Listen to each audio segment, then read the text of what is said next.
বৃন্দ, চলুন আজকে আমরা গুচ্ছের মানবিক বিভাগের প্রশ্নপত্রের সমাধানগুলো দেখে আসি। কোনটিতে ব ফলার উচ্চারণ বহাল রয়েছে? উদ্বেগ। কোন বানানটি শুদ্ধ নয়? অপরাহ্ন। কেচে গণ্ডূষ শব্দের অর্থ কী? পুনরায় আরম্ভ। কমন প্রশ্ন। নিচের কোন শব্দে স্বভাবগত মূর্ধন্য হয়েছে? পণ। রেখাচিত্র কোন ধরনের রচনা? দিনলিপি।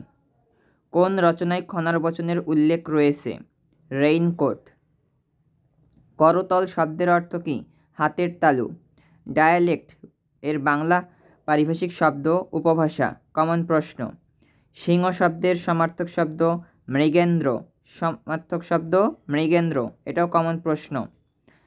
এক হাতে বাঁকা বাঁশের বাঁশরি আর হাতে রণতুর্য, এখানে কোন সত্তার প্রকাশ ঘটেছে?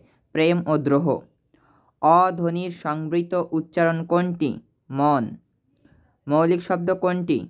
গোলাপ। কমন প্রশ্ন। আমাদের ভিডিওটি ভালো লাগলে অবশ্যই একটি লাইক দিবেন, আর এরকম নিত্য নতুন ভিডিও পেতে আপনারা আমাদের চ্যানেলটি সাবস্ক্রাইব করে সাথেই থাকবেন। নিচের কোনটি অল্পপ্রাণ ধ্বনি? সঠিক উত্তর প। সখ্য এর বিপরীত শব্দ কোনটি?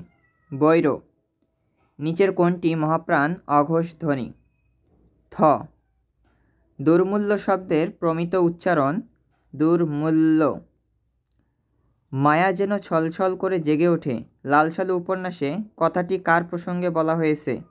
জমিলা। পথ অর্থে কোন বানান রূপটি সঠিক? সরণি। ইনভয়েস এর বাংলা পারিভাষিক শব্দ হচ্ছে চালান। সাপেক্ষ সর্বনাম কোনটি? যত চাও তত লও। প্রদোষ শব্দের অর্থ সন্ধ্যা। চাষার দুঃখ অনুযায়ী এন্ডি কোথায় উৎপন্ন হয়? আসাম। কোনটি রবীন্দ্রনাথ ঠাকুরের রচিত কাব্যনাট্য? চিত্রাঙ্গদা। সন্ন্যাসী শব্দের কয়টি অক্ষর রয়েছে? 3টি।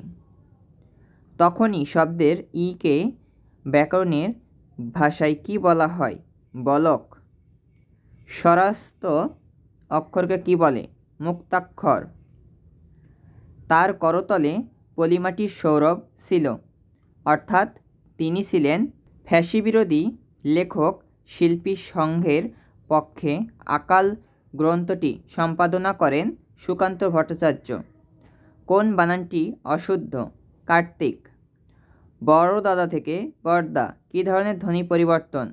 ব্যঞ্জনচ্যুতি। হাটে হাটে বিকিয়ে তোর ভরা আপন, এখানে হাটে হাটে কি? পদাত্মক দ্বিরুক্তি। কালো লক্ষ্য দীর্ঘশ্বাস বলতে কি বোঝানো হয়েছে?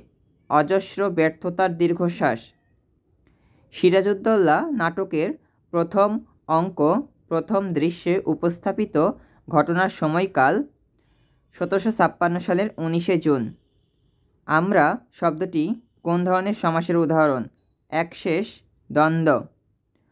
মুরিদ কোন ভাষার শব্দ? সঠিক উত্তর আরবি। আমাদের পরবর্তী ভিডিও অবশ্যই গুচ্ছের সমাধানের দেওয়া হবে ইংরেজি এবং সাধারণ জ্ঞান, তো সাথেই থাকুন। ধন্যবাদ।